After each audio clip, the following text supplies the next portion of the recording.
সর্বশেষ যে লোকটা জান্নাতে যাবে তাকে আল্লাহ তাআলা জাহান্নামের আগুনে পোড়াতে পোড়াতে ছাই বানিয়ে ফেলবে। আল্লাহ বলবেন, জিব্রাইল যাও একটু দেখো, একটা মাত্র সেজদা দিয়েছে আমাকে, এরকম কাউরে পাওয়া যায় কিনা, বাটি চালান দিয়ে দেখো পাওয়া যায় কিনা। খুঁজে কাউরে পাবে না। আল্লাহ বললেন আবার দেখো, খুঁজে খুঁজে একজনকে পাবে, সামান্য ইমানের ছিটে ফোঁটা তার অন্তরে ছিল।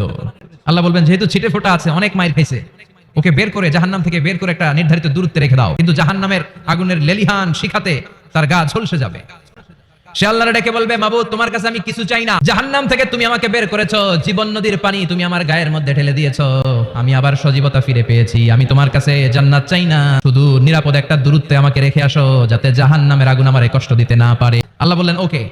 আল্লাহ জিব্রাইলকে বলবেন যাও এমন দূরত্বে রাখো যাতে জাহান্নামের আগুন ওরে কষ্ট না দেয়, রেখে আসা হবে। অনেকদিন সে ওখানে আনন্দে থাকবে।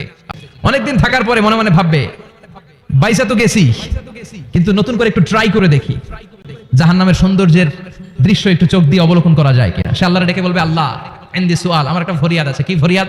সে বলবে, আল্লাহ তোমার জান্নাতটা তুমি কত সুন্দর করে বানিয়েছো, আমি একটা নজর শুধু দেখতে চাই, জান্নাতের দরজার সামনে নিয়ে যদি আমারে বসিয়ে রাখো, দ্যাটস ইনাফ। আল্লাহ বললেন, জিব্রাইল বেচারারে ধরে জান্নাতের গেটের সামনে বসায় দে। এবার জান্নাতের গেটের সামনে বসে বসে জান্নাতের সৌন্দর্য দেখা শুরু করবে। সুবহানাল্লাহ। আবার আল্লাহরে ডাকবে, মনে মনে ভাববে আরেকটু ট্রাই করি না, দোষ কি?